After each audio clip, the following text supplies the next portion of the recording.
We don't have any. You gotta get down here, right? Okay. Senate will please come to order. Okay. Today, in lieu of devotionals, we will have a moment of silence.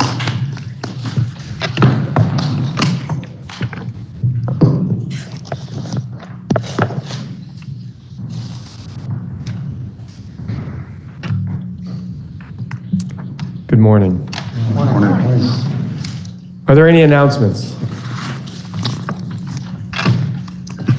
Seeing none, we have one bill for referral under Rule 41 affecting the expenditures of the state and appearing for notice. H480 will be referred to the Committee on Appropriations.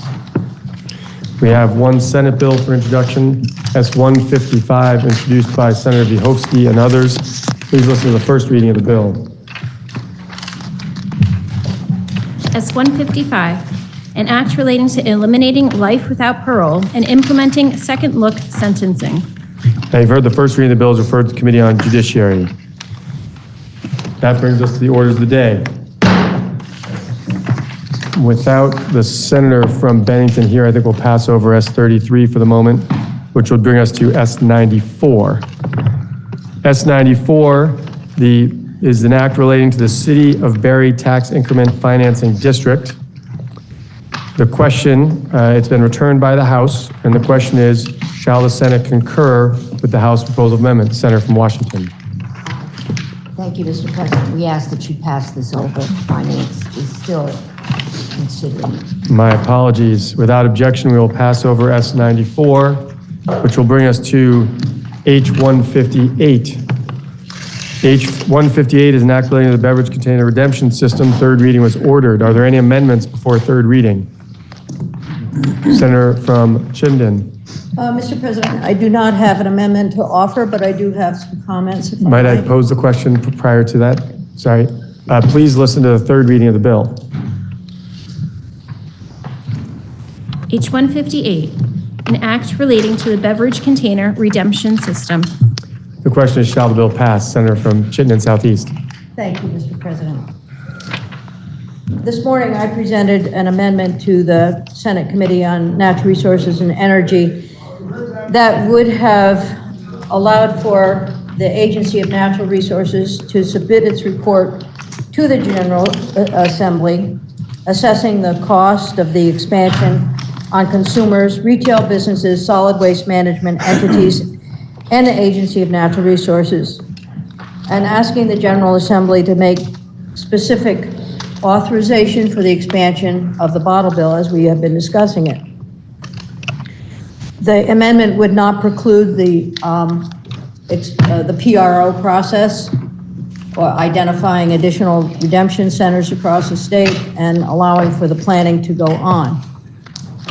The reason that I considered offering this amendment, Mr. President, is based on a lot of the comments I heard in this room yesterday, but also from my own solid waste district, concerns about the economic effect on that solid waste district and the surrounding municipalities, concerns about people and their ability to accommodate the new program. I do understand the report will be coming back in 2025. I also understand that there is a period of time within which new infrastructure will be developed and a new program and information sent out to the public. But I do have concerns. I do support our current recycling process. I do understand that it's PET and aluminum that are so much more beneficial economically to folks who collect it and to the manufacturers. But it's also important to our recyclers. It's also important to our MRFs. It's also important to our waste dealers and folks. So this is a huge change. It's a big change. My question of the Senate Natural Resources and Energy Committee was, when the report comes back, when the systems analysis comes back, are we going to see a full discussion of that analysis and any possible recommendations for improvement to the system as it is being outlined. There was some reassurance for that. I'll look forward to that. So, Mr. President, I do hear the concerns from my Redemption Center. I do hear the concerns from the people I live and work with. I do hear the concerns from other constituents. I do hear the concerns from our waste haulers and those who are operating our recycling programs. I am not offering this amendment, but I did want to register the concerns that I have heard.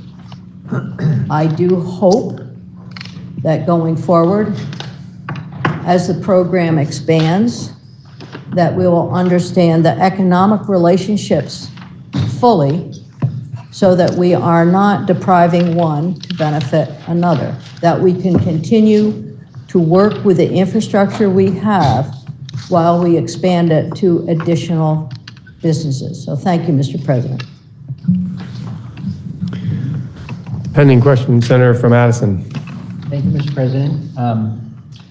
I want to thank the Senator from Chittenden South for our conversation with the Senate Natural Resources and Energy Committee this morning.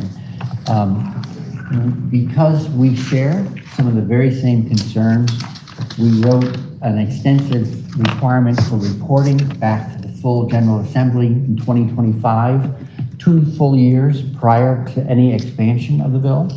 And I think the earnestness of the discussion around this topic at this moment reassures me that a future legislature will have just as a keen and interested conversation about an expansion, possible expansion of the bill 2 years after receiving that report. I would urge the body to vote with some confidence that we will be well informed before there would ever be an expansion of the bill. Question is, shall the bill pass? Are you ready for the question? If so, all those in favor, please indicate by saying aye. Aye. Those opposed indicate by saying nay. Nay. The ayes appear to have it. The ayes do have it, and you have passed H-158. We now have up for consideration H-175. This is an act related to modernizing the Children and Family Council for Prevention programs. Are there any amendments before third reading? Seeing none, please listen to the third reading of the bill. H-175, an act relating to modernizing the Children and Family Council for Prevention programs. Now you've heard the third reading of the bill. The question is, shall the bill pass? Are you ready for the question? If so, all those in favor, please indicate by saying aye. Aye. Those opposed indicate by saying nay. The ayes have it, and you have passed H-175. I've been asked to pass over H-217 for the moment, which means we are now taking up H-227. Third reading was ordered. Are there any amendments before third reading? Seeing none, please listen to the third reading of the bill. H-227, an act relating to the Vermont Uniform Power of Attorney Act. Now you've heard the third reading of the bill, and the question is, shall the bill pass? Are you ready for the question? If so, all those in favor, please indicate by saying aye. Aye. Those opposed indicate by saying nay. The ayes have it, and you have passed H-227. We now have H-270 up for consideration. Third reading was ordered on 270. I believe there's a couple of amendments. Okay. Would the senator care to offer their amendment? This would be the time. Yes, yeah, do you want to go first? Are you, who will be offering the amendment? We have two. There are two separate amendments. At the moment, we only have one fully in our hands, which would be the senator from Windham. So I was going to ask the senator from Windham to go first, if that's Thank okay. you, Mr. President. I have a very technical amendment to propose, and what it does is it fixes the language that was changed yesterday when we added a license type being passed out now. There are 7 types of licenses now, and the amendment adds propagator license to the appropriate section, and then the references to other sections are changed, and the language that is stricken on page 3 is not necessary. I urge the bodies, I'm sorry, our committee met this morning and voted 5-0-0 to support this amendment. Question is, shall the bill be amended as offered by Senator from Wyndham? Are you ready for the question? If so, all those in favor, please indicate by saying aye. Aye. Those opposed indicate by saying nay. The ayes have it. The amendment bill is offered by Senator from Wyndham. We now have an amendment offered by Senator from Chittenden Central. Thank you, Mr. President. I want to thank the Economic Development Committee for hearing me this morning and for their work on this underlying bill and for their eye to incorporating social equity into the bill. When I came into their committee to discuss what parts of the cannabis bill I had introduced might be incorporated, I highlighted the importance and priority for social equity and the repair of the harm of prohibition. I thank the committee for the additional funding for the Social Equity Business Development Fund and their commitment to furthering this work in the next session, which brings me to the amendment. I offer this amendment to inform the work next session with data. This amendment tasks the Racial Disparity in Criminal and Juvenile Justice System Advisory Panel, or the RDAP, which is an existing group, to provide the legislature on or before January 15th, 2024, a report about the individuals and communities in Vermont that have been harmed by cannabis prohibition and what this harm has looked like. It also tasks them to provide proposals for how we fund in perpetuity the Social Equity Business Development Fund and community reinvestment into the communities that have been disproportionately harmed. Again, I thank the Economic Development Committee for their work, and that is my amendment. Senator from Wyndham. Thank you, Mr. President. Our committee approved the amendment, or concur, 4-1-0. Question is, shall the bill be amended as offered by the senator from Chittenden Central? Are you ready for the question? If so, all those in favor, please indicate by saying aye. Aye. Those opposed indicate by saying nay. No. The ayes appear to have it. The ayes do have it, and you have further amended the bill as offered by the senator from Chittenden Central. Are there any other amendments before third reading? Seeing none, please listen to the third reading of the bill. H 270, an act relating to miscellaneous amendments to the adult use and medical cannabis programs. Now you've heard the third reading of the bill, and the question is, shall the bill pass? Are you ready for the question? If so, all those in favor, please indicate by saying aye. Aye. Those opposed indicate by saying nay. The ayes have it, and you have passed H 270. We now have up for consideration H 508. Are there any amendments before third reading? Seeing none, please listen to the third reading of the bill. H 508, an act relating to approval of an amendment to the ranked choice voting provisions of the Charter of the City of Burlington. Now you've heard the third reading of the bill, and the question is, shall the bill pass? Are you ready for that question? If so, all those in favor, please indicate by saying aye. Aye. Those opposed indicate by saying nay. Nay. The ayes appear to have it. The ayes do have it, and you have passed H 508. We now have up for consideration H 509. Third reading was ordered on H 509. Are there any amendments before third reading? Seeing none, please listen to the third reading of the bill. H 509, an act relating to approval of amendments to the voter qualification provisions of the Charter of the City of Burlington. Now, you've heard the third reading of the bill. The question is, shall the bill pass? Are you ready for the question? If so, all those in favor, please indicate by saying aye. Aye. Those opposed indicate by saying nay. Nay. The ayes appear to have it. The ayes do have it, and you have passed H 509. We now have up for consideration H125. H125 was read for the first time and is referred to the Committee on Government Operations, which recommends that when amended, the bill ought to pass. The bill is then referred to the Committee on Appropriations, which also recommends that when the bill is amended, the bill ought to pass. Please listen to the second reading of the bill. H125, an act relating to boards and commissions. Now you've heard the second reading of the bill, and for the report of the Committee on Government Operations, the Senator from Windsor, Senator White. Thank you, Mr. President. I will be giving a lengthy floor report now. The Boards and Commission Bill is 141 pages, but it is a vehicle for the Sunset Advisory Commission's 2023 recommendations. So I will not be explaining every decision that they made, as our committee reviewed their recommendations and found favorability with them. The bill repeals or prospectively repeals 22 different boards and commissions and will amend one commission's provisions. We also incorporated some other government operations bills within this that were relevant to the topic. 120 of the pages that you'll see of this 141-page bill relate to the repeal of two boards, the Board of Health and the Natural Gas and Oil Resources Board. Now I'm going to go through a brief section by section. Section 1 repeals the Government Accountability Committee. Section 2 then creates the Summer Government Accountability Committee to review.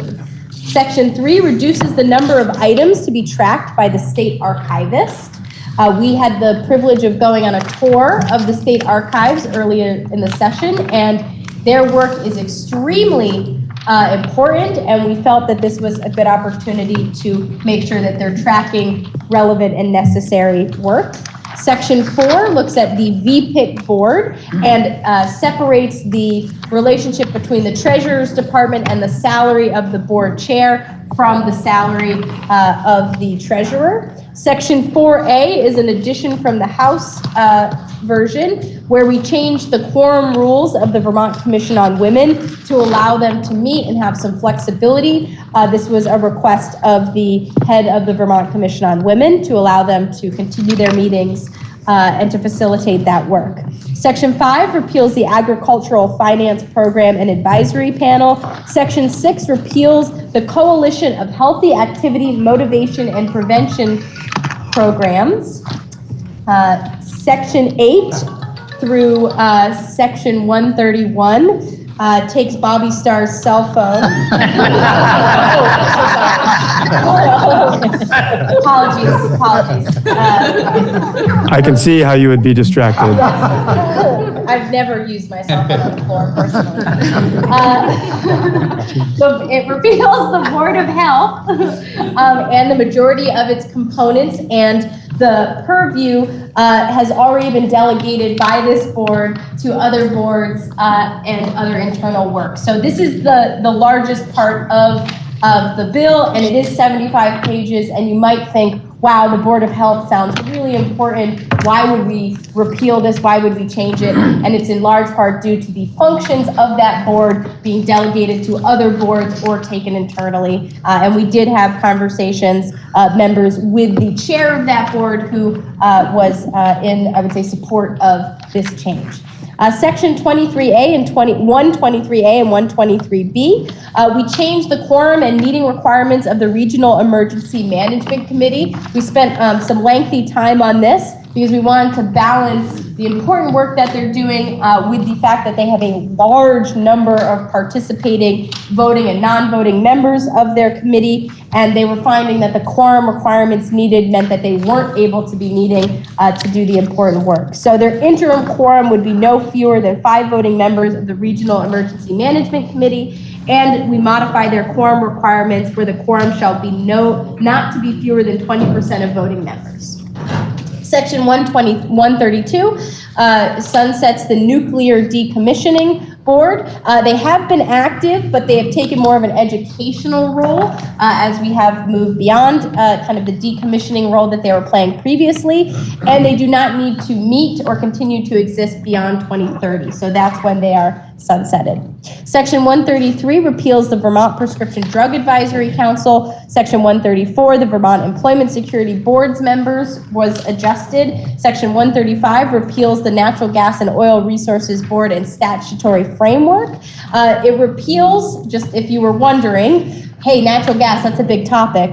While it repeals this section, it still leaves the prohibition of hydraulic fracking in place, aka it keeps our moratorium on fracking in Vermont, an important piece that we wanted to maintain. Section 136 repeals the review of Board of Retail Sales. Section 137 prospectively repeals the Clean Energy Development Fund, and that has a June 20th, 2025 sunset date. The role of that group has changed over time, but they do not oversee the same monies that they previously were designated to oversee. But there is room, because there is a possibility that there's a role they would play if there were monies that they needed to oversee. So there is room within this for them to have that under their purview if that were to change, because of that sunset not taking place until the 2025 date.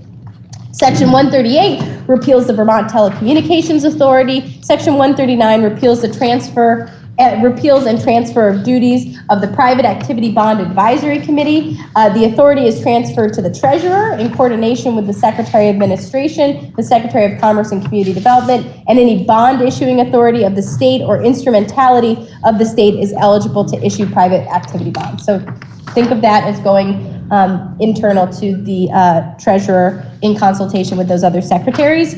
Section 139A, this is a section that we also spent some time on. The State Ethics Commission shall report back to the House and Senate committees on municipal ethics and creating a possible framework for municipal ethics. In Section 140, that's the effective dates. Our committee vote was 6-0-0, and we heard from members of the Sunset Advisory Committee, which has now been sunsetted. Thank you, and that is my report. The bill is then referred to the Committee on Appropriations, which is considered the same, and when amended, recommends that the bill ought to pass. For the report of the Committee on Appropriations, the Senator from Washington. Thank you, Mr. President. Your Committee on Appropriations reviewed the bill for any appropriations, and the only appropriations in there are de minimis appropriations for per diems for some of the boards that are continuing. So your committee voted the bill out 5-0-2. Thank you. So the question is, shall the bill be amended as offered by the Committee on Government Operations? Are you ready for the question? If so, all those in favor, please indicate by saying aye. Aye. Those opposed indicate by saying nay. The ayes have it, and you amended the bill as offered by the Committee on Government Operations. The question now is, shall the bill pass? Or excuse me, shall the bill be read a third time? Are you ready for the question? If so, all those in favor, please indicate by saying aye. Aye. Those opposed indicate by saying nay. The ayes have it, you've ordered third reading of H125. And just to be clear, if you think you're hearing bagpipes, you are. They are in the House chamber. We now have up for consideration H472. 472 is read for the first time and referred to the Committee on Agriculture, which consider the same and recommend that when amended, the bill ought to pass. The bill was then referred to the Committee on Finance that recommends that when the bill is amended, the bill ought to pass. And then the bill was referred to the Committee on Appropriations that recommends it. When amended, the bill ought to pass. Please listen to the second reading of the bill. H472, an act relating to miscellaneous agricultural subjects. Now you've heard the second reading of the bill. For the report of the Committee on Agriculture, the Senator from Rutland, Senator Collmore. Thank you, Mr. President. This is indeed a second miscellaneous ag bill this year. Section 1 has to do with agricultural fairs. As most of you are aware, there are multiple fairs and field days in the state. For years, those fairs received a stipend from the state under a rule authorized in Title 31. However, that section of Title 31 was inadvertently repealed by a technical boards and commissions bill. So, Section 1 adds a new chapter in Title 6, setting forth the criteria for continued financial assistance to our fairs and field days. Section 5152 would define them as an exhibition held at least annually by an agricultural fair association that offers premiums for competitive exhibits in at least 5 different categories. It also defines the terms agricultural fair association and competitive exhibit. The next section provides that the chapter would apply to grants for the fairs and field days when funds are appropriated for that purpose. Section 5154 establishes a grant program for agricultural fairs and field days and sets the criteria for eligibility. A fair or field day shall be eligible if it operates a fair or field days that's open a minimum of 3 consecutive 8-hour days each year, or operates a fair that received grant funding through the previous state stipend fund for agricultural fairs. Timely application for a grant, submits the complete application and provides all requested information, is in good standing with the Agency of Ag, and fully intends to continue operating a fair or field days that's open a minimum of those 3 consecutive 8-hour days. The same section also requires the agency to create the application for the grants and to follow Administrative Bulletin 5.0 in the awarding of those grants. And finally, in subsection F, requires the agency to distribute the funds equitably to qualified applicants through a formula that measures the combined activity of each fair or field day. Section 2 has to do with the transition, provides that notwithstanding the new eligibility criteria for the fairs and field days, that those that received the grants under the previous stipend rule would continue to remain eligible for grants under the new statutory grant program. Section 3 has to do with meat processing. It replaces the rather obsolete term meat cutting with the more accurate term meat processing under the statutory requirements for licensing facilities. Section 4 has to do with licensing weights and measures devices. It authorizes the agency to extend the time period under which a weights and measures device must be inspected, provided that the extended period shall not be more than 24 months from the date of application for the licensure. Section 5 repeals the livestock brand requirements. Branding is becoming increasingly obsolete under federal laws as ear tags, radio frequency identification, and other brand registration are now the standard for livestock identification. A person can still brand livestock, but it will have no legal consequence under state law. Sections 6 through 16 has to do with apiary requirements, making multiple amendments to state statutes governing the sale, siting, and movement of bees, hives, and bee colonies. Many changes are gender conformity changes recommended by the agency. Section 6 repeals the requirement that the owner of an apiary report whether the location of the apiary will change within the next 2 weeks of the annual required report. Section also repeals a reference to an exemption for reporting the transport of colonies into the state, as Section 14 will propose to repeal that exemption. Sections 7, 8, 9, and 10 make technical language changes, most of it having to do with gender conformity. Section 11 requires a person rearing bees for sale to have that person's apiary inspected within 45 days prior to any sale. Currently, the statute requires inspection once a summer.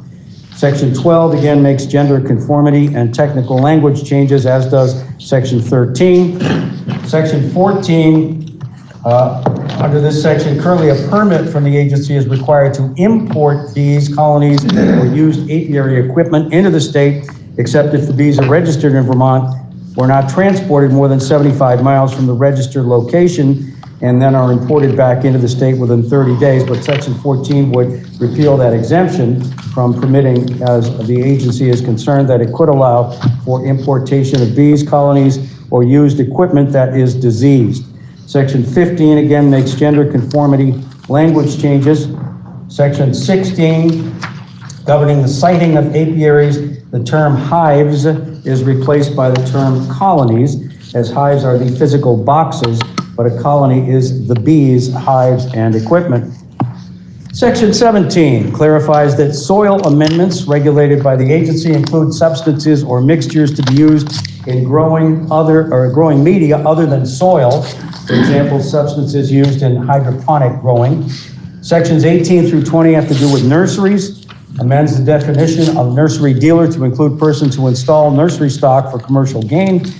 The section then defines the term install to clarify that the term means the placing, fixing, or planting of nursery stock in ground or soil and does not mean delivery or placing of potted nursery stock.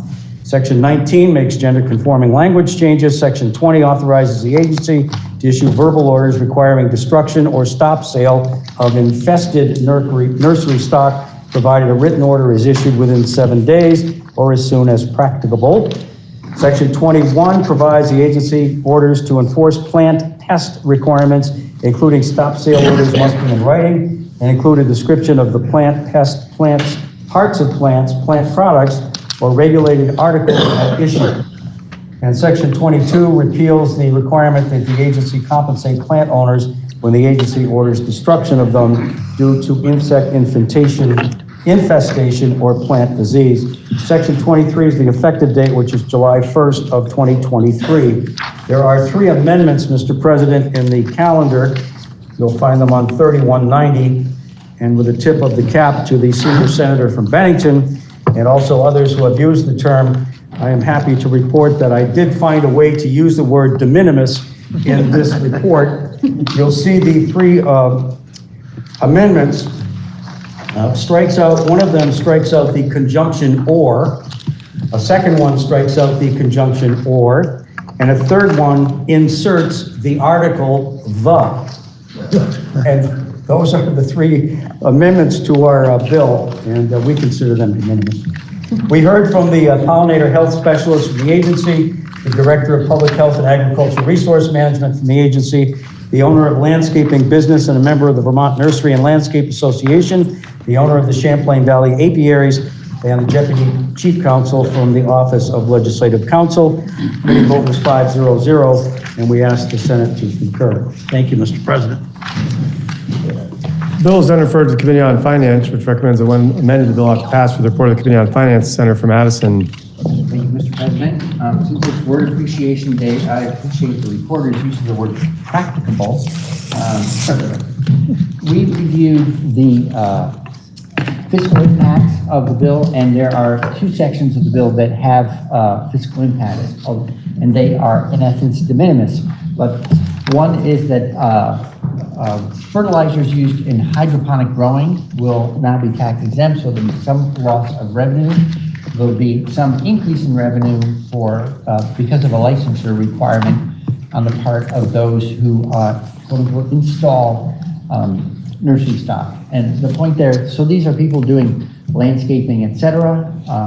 They handle a large volume of plants as part of their regular everyday business. One of the tasks of the Agency of Agriculture, Food and Markets is tracking nursery stock moving in order to monitor and manage pests. So people may remember several summers ago, there was a problem with tomato plants and a blight that was being spread through that. If that stock were coming through landscaping companies, which the agency would not have had any way of reaching out to that population in an effective way. So those folks are now licensed in the bill. So again, the committee report was 5-0-2, and we recommend support. Bill is then referred to the Committee on Appropriations, and for the report of the Committee on Appropriations, the Senator from Orleans. Yes, thank you, Mr. President. We reviewed H472 in approach. It was mainly because of the repeal of the title where the capital construction money was coming from. It had no effect on our state budget, and we recommend its passage, and our committee vote was 5-0-2. The question is, shall the bill be amended as offered by the Committee on Agriculture? Are you ready for the question? If so, all those in favor, please indicate by saying aye. Aye. Those opposed indicate by saying nay. The ayes have it. You've amended the bill as offered by the Committee on Agriculture. The question is, shall the bill be read a third time? Senator from Washington. I have jumped the gun. One moment.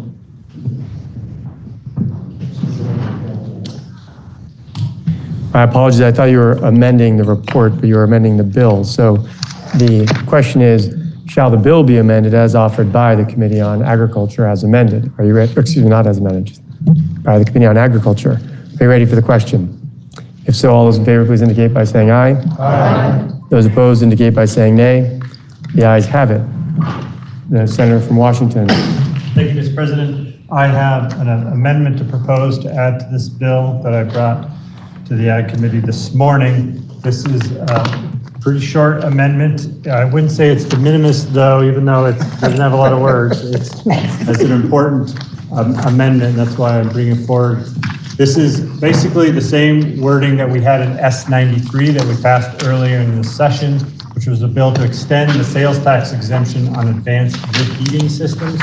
We've exempted these systems from the sales tax since 2016.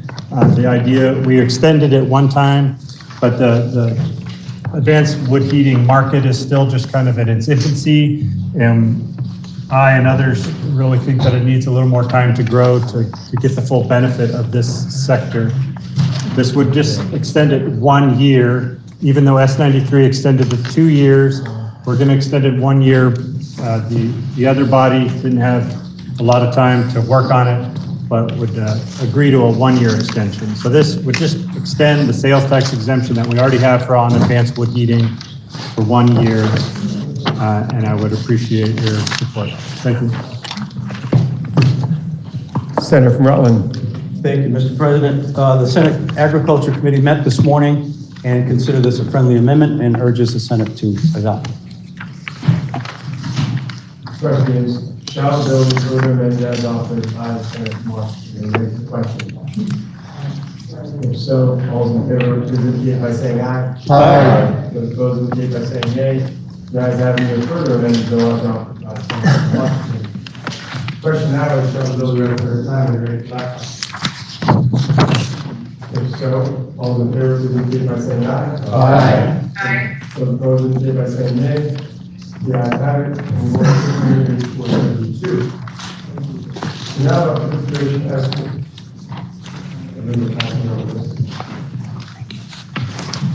we have now consideration S115.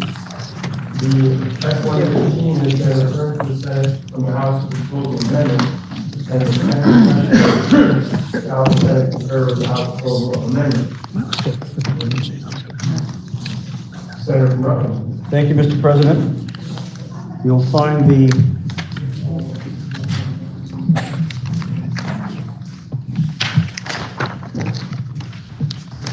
this on page 3193 of today's calendar. And the Senate Agriculture Committee is going to recommend concurrence with the House.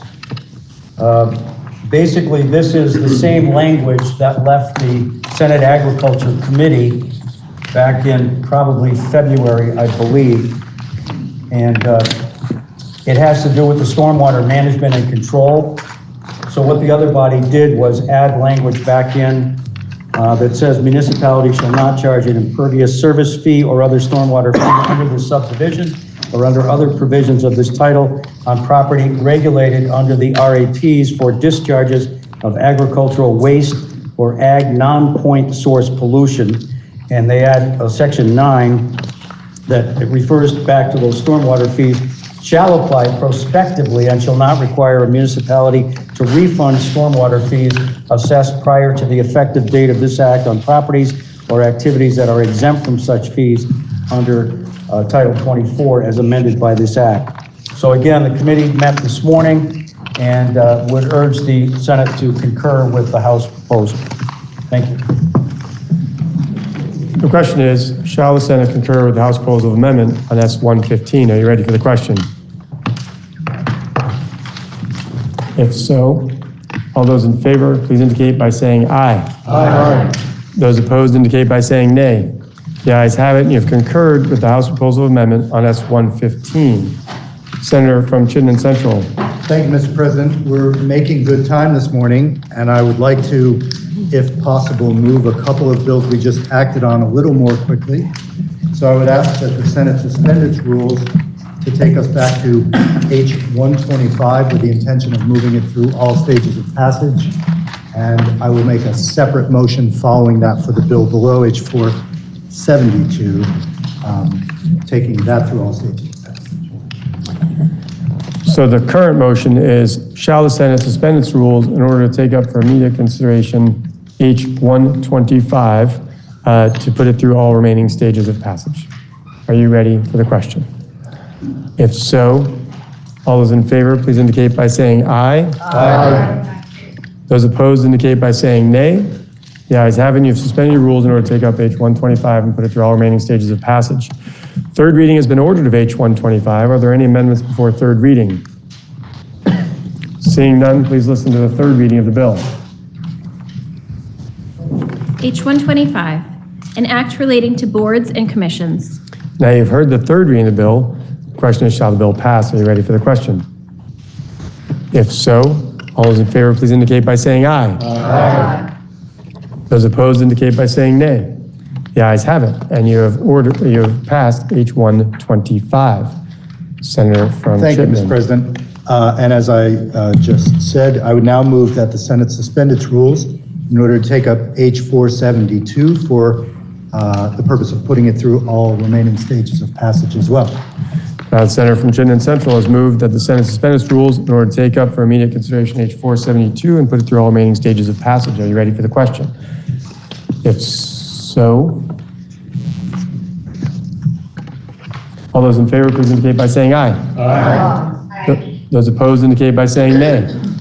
The ayes have it, and you have suspended rules in order to take up 472 and put it through all remaining stages of passage. Third reading has been ordered on H472. Are there any amendments before third reading? Seeing none, please listen to the third reading of the bill. H472, an act relating to miscellaneous agricultural subjects. Now you've heard the third reading of the bill. The question is, shall the bill pass? Are you ready for that question? If so, all those in favor, please indicate by saying aye. Aye. Those opposed indicate by saying nay. The ayes have it, and you have passed H472. Senator from Chittenden Central. Thank you, Mr. President. At this time, before we move out of the orders of the day, I would like to take up S112.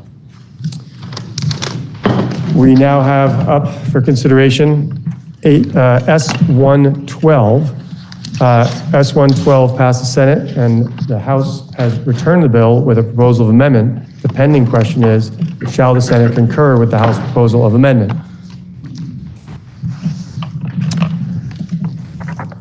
The pending question is, shall the Senate concur with the House proposal of amendment? Senator from Addison. Thank you, Mr. President.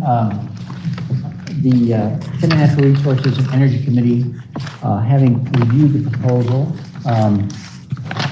recommends concurrence with the proposal from the House, in 112. We did have some discussions about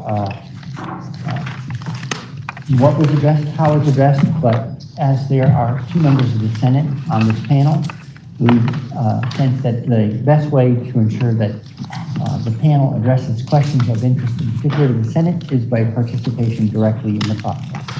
So we recommend to the Senate concurrence with the House proposal. So the question is, shall the Senate concur with the House proposal amendment? Are you ready for the question? If so, all those in favor, please indicate by saying aye. Aye. Those opposed indicate by saying nay. The ayes have it, and you have concurred with the House proposal of amendment on S112. Senator from Chittenden Central. Thank you, Mr. President. It appears that we are ready to act on S33 at the top of the action calendar, so if we could move there. Thank you. We now have up for consideration S33. S33 passed the Senate, and the House has returned it with a proposal of amendment. The pending question is, shall the Senate concur with the House proposal of amendment? Senator from Bennington. Thank you, Mr. President. There are two basic changes in S33 from the version that passed the Senate. First is the section 30 on page 3157, section 9, which deals with small claims court. Your Senate Judiciary Committee and the Senate had increased the amount from 5,000 to 10,000. The proposal from the House is to change that to 5,000 for consumer credit transactions and medical debt. And your Senate Judiciary Committee approves of that. Secondly, on page 3169 is a study by the Sentencing Commission, and it's a report on whether to eliminate cash bail. If you remember, the Senate passed S-27, which is the other body, that dealt with the issue of cash bail. The other body did not get a chance to work on it. And this is the study that was in that bill. There's a slight change in it. Rather than, it's asking the Sentencing Commission to provide its recommendations to the General Assembly. Our language was to eliminate cash bail, the recommendation, but the other body took that out, and in the interest of time, the Senate Judiciary Committee would urge the Senate to support this change and to get S-33 moving on its way. I will not be offering the amendment that's in the calendar on page 3169. Your Judiciary Committee met with the Executive Director of the State Attorneys Association this morning. They are going to continue to try to work with the Attorney General's office on the situation up in Franklin County regarding the state's attorney there. And so we hope for some resolution there. But it can be done we believe it can be done without legislation. So with that, I conclude my remarks. Happy to answer any questions. The question is, shall the Senate concur with the House proposal of amendment on S-33? Are you ready for the question? If so, all those in favor, please indicate by saying aye. Aye. Those opposed indicate by saying nay. The ayes have it, and you have concurred with the House proposal of amendment on S-33. That completes the orders of the day. We are getting a printout, which will take just a moment. I don't think we'll quite declare a recess. Senator from Chittenden Central. If I might, I believe this will be all right. We've completed the business of the calendar for the morning, but we would like to take care of some confirmations. So if we could go there now, Mr. President, and then back to the other one. Okay, with that, I believe the first confirmation that I see in the calendar is of Mr. Robert Kadams, who is the Superior Court Judge, and the Governor has appointed Mr. Robert Kadams of Heinsberg as Superior Court Judge, and this was referred to the Committee on Judiciary, and for the report of the Committee on Judiciary, Senator from Chittenden Central. Thank you, Mr. President. Robert Kadams of Heinsberg graduated from the University of Vermont in 1983 and from the Vermont Law School cum laude in 1988. He's been admitted to the Vermont Bar since 1988, the Federal District Court since 1992, and the Second Circuit Court of Appeals since 1996. Robert began his law career in 1988 at the Washington County State's Attorney's Office and then joined the firm Martin & Paoloni in 1989 as an associate. In 1993, he joined Hoff Curtis as an associate and became an owner and shareholder in 1996. He is currently the sole owner of Hoff Curtis. Robert has extensive experience in criminal court as a defense attorney and has some experience with family and juvenile courts as well. While in law school, Robert even prepared and argued 2 criminal appeals before the Vermont Supreme Court. Robert is interested in becoming a judge so that he may bring his perspective of fairness and a holistic approach to the bench. He recognizes that when a person is facing a criminal charge, they are at a crisis point in their lives, and a confluence of systemic failures likely led them to that place. He is committed to treating all people in his courtroom with compassion, fairness, courtesy, and respect, as he has displayed in his innate ability to do this through his career. Robert highlights his experience litigating issues of racial bias in the criminal justice system, as well as his experience in growing up as the child of immigrants, as important in shaping how he has come to view the criminal justice system, and the need to be balanced and fair to all involved, while recognizing that the system is not always set up to be balanced and fair. Understanding that each defendant has a life story that has brought them into the criminal justice system, and understanding that it is important to find a just and fair resolution for all. Robert has the experience and perspective to help reshape the Vermont judiciary into a more restorative and fair system that will work better for all Vermonters. When I reached out to ask about Robert Kadams, I heard nothing but praise for his work from everyone, whether they be state's attorneys, defense attorneys, or citizens he's interacted with. None of them had anything but high praise for him in his work and his integrity, his demeanor, and perspectives. I looked hard for someone that might have a different perspective on Robert Kadams' work, and it became quite clear that he is a man of integrity with a keen value for justice, fairness, and progress. I'm pleased to recommend his confirmation to the Vermont Superior Court. Your Senate Judiciary Committee voted 5-0-0 to support the confirmation of Robert Kadams to the bench, and we ask for the Senate's support. The question is, shall the Senate confirm Robert Kadams of Heinsberg as Superior Court Judge for a term from and including April 14th, 2023 to and including March 31st, 2028, and until a successor is appointed and as qualified? Are you ready for the question? Roll call. Roll call has been requested. Are you ready for the question? If so, the Secretary shall commence to call the roll. Senator Baruch. Yes. Senator Bray. Yes. Senator Brock. Senator Campion. Senator Chittenden. Yes. Senator Clarkson. Yes. Senator Collmore. Yes. Senator Cummings. Yes. Senator Gulick. Senator Hardy. Yes. Senator Harrison. Yes. Senator Hashim. Yes. Senator Ingalls. Yes. Senator Kitchell. Yes. Senator Lyons. Yes. Senator McDonald. Yes. Senator Mazza. Yes. Senator McCormack. Yes. Senator Norris. Yes. Senator Pershing. Yes. Senator Ron Hinsdale. Yes. Senator Sears. Yes. Senator Starr. Yes. Senator Volsky. Yes. Senator Watson. Yes. Senator Weeks. Yes. Senator Weston. Yes. Senator White. Yes. Senator Williams. Yes. Senator Renner. Yes. Senator Brock. Senator Campion. Yes. Senator Gulick.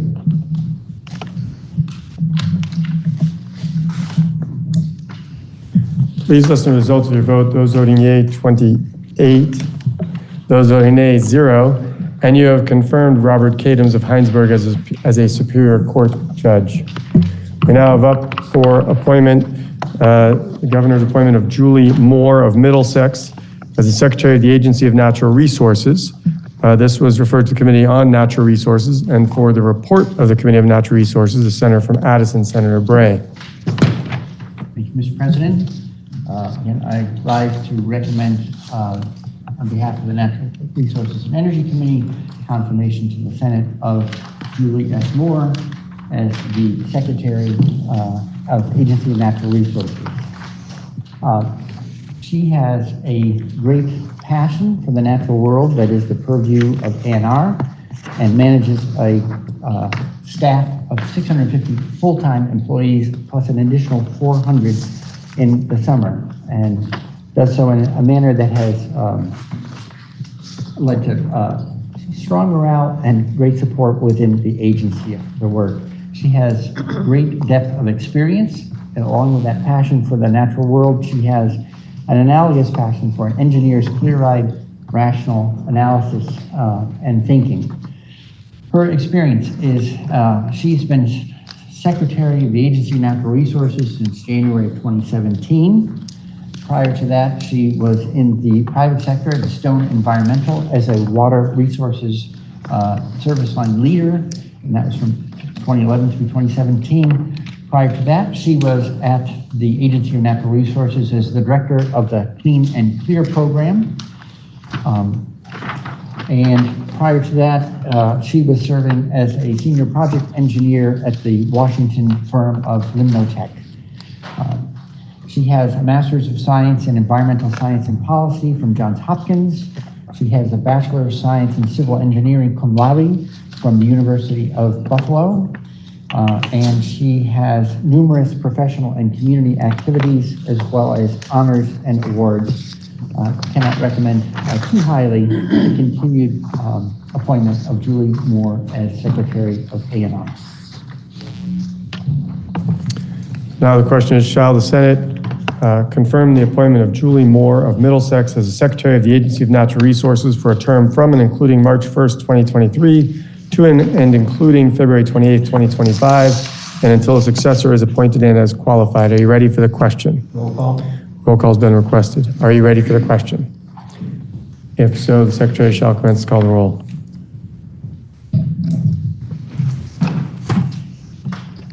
Senator Baruch. Yes. Senator Bray. Yes. Senator Brock. Senator Campion. Yes. Senator Chittenden. Yes. Senator Clarkson. Yes. Senator Collmore. Yes. Senator Cummings. Yes. Senator Bueller. Senator Hardy. Yes. Senator Harrison. Yes. Senator Hashim. Yes. Senator Ingalls. Yes. Senator Kitchell. Senator Lyons. Yes. Senator McDonald. Yes. Senator Mazza. Yes. Senator McCormack. Yes. Senator Norris. Yes. Senator Kirschler. Yes. Senator Ron Hinsdale. Yes. Senator Sears. Yes. Senator Starr. Yes. Senator Bihowski. Yes. Senator Watson. Yes. Senator Weeks. Yes. Senator Westman. Yes. Senator White. Yes. Senator Williams. Yes. Senator Renner. Yes. Senator Brock. Senator Bueller.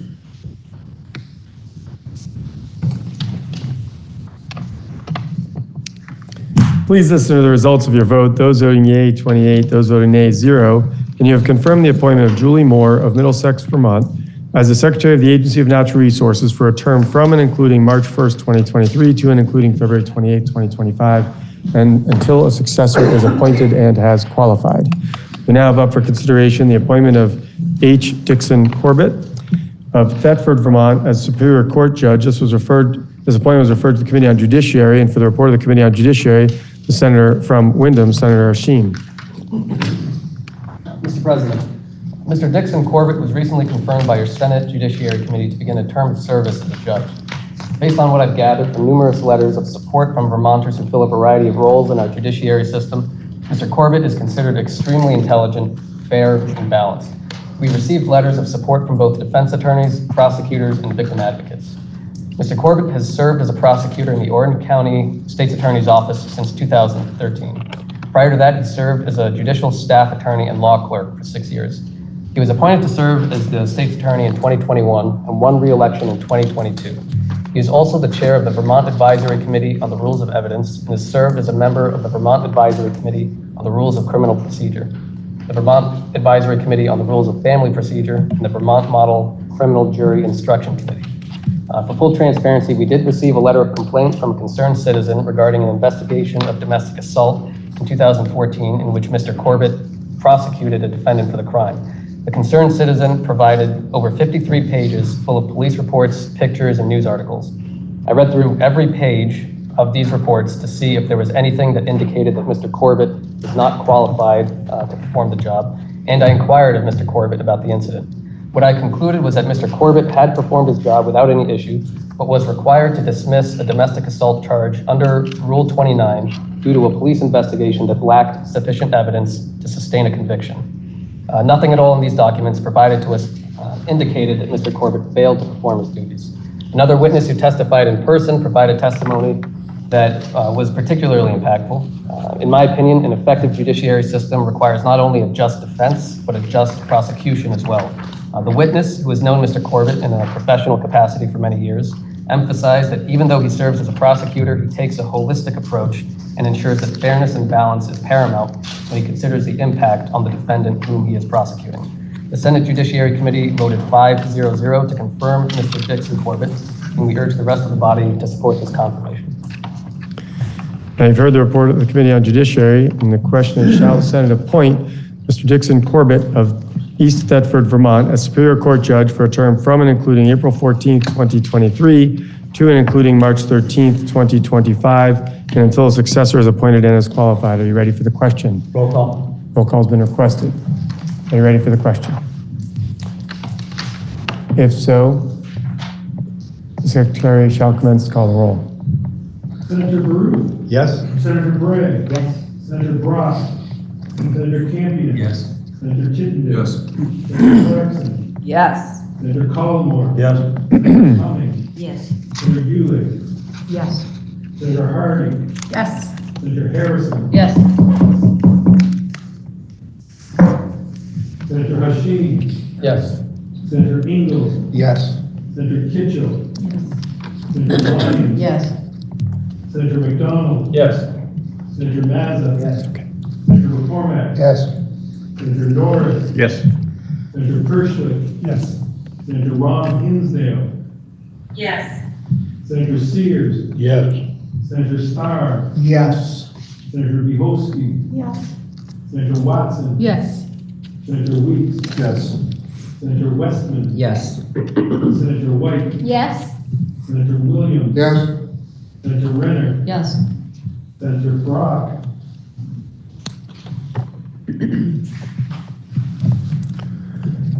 Please listen to the results of your vote. Those voting yea, 29, those voting nay, 0. And you have confirmed the appointment of Dixon Corbett of East Thetford, Vermont as Superior Court Judge. We now have up for consideration the appointment of Abby Sherman of Randolph as the Executive Director of the Vermont Economic Progress Council. This was referred to Committee on Economic Development, Housing, and General Affairs, and for the report of the committee, the Senator from Washington, Senator Cummings. Thank you, Mr. President, and I apologize in advance. I can't find my notes, so I'm doing this from memory. Abby Sherman of Randolph is a native Vermonter. She has worked her way up through the system to her present position as Executive Director of the Vermont Economic Progress Council. Abby started her career in the town of Bethel. She worked her way up to being Assistant Town Manager. She was there for Hurricane Irene, and in her position, it fell to her to do an awful lot of the organizing. For those of you that don't remember, Bethel was the staging area. Everything around Bethel we couldn't access. The roads were washed out. So everything that got done went through Bethel. And Abby played a very active role in getting that all coordinated. After that, she moved to the Vermont Economic Progress Council, worked her way up, became a deputy executive director or assistant, and then I believe it was in 2020 was appointed director when her predecessor moved on to another job. She likes her job. She's very serious about it. She's very committed.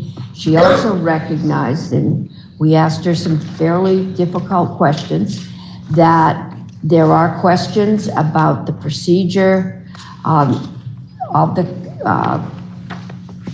council, and she's very open to working with the legislature. She understands the issues and is open to working with us to find solutions. I believe the vote in committee was 5-0-0, and we ask the body to confirm Abby Shepherd. Thank you. So the question is, shall the Senate confirm Abby Sherman of Randolph as the Executive Director of the Vermont Economic Progress Council for a term from and including April 3rd, 2023 to and including March 31st, 2027, and until a successor is appointed and as qualified?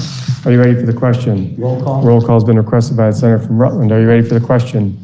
If so, the Secretary shall commence to call the roll.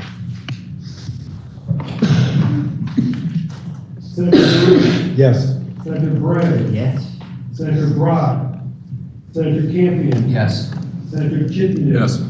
Senator Clarkson. Yes. Senator Collimore. Yes. Senator Cummings. Yes. Senator Bueller. Yes. Senator Hardy. Yes. Senator Harrison. Yes. Senator Hashim.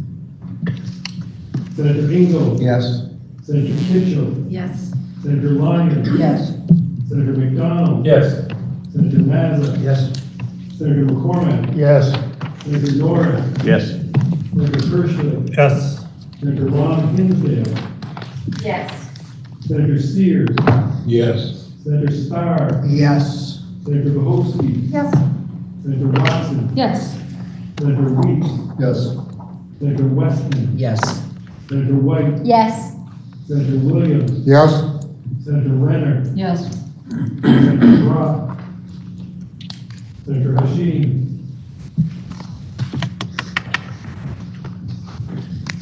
Please listen to the results of your vote. Those voting yea, 28. Those voting nay, 0. And you have appointed Abby Sherman of Randolph as the Executive Director of the Vermont Economic Progress Council.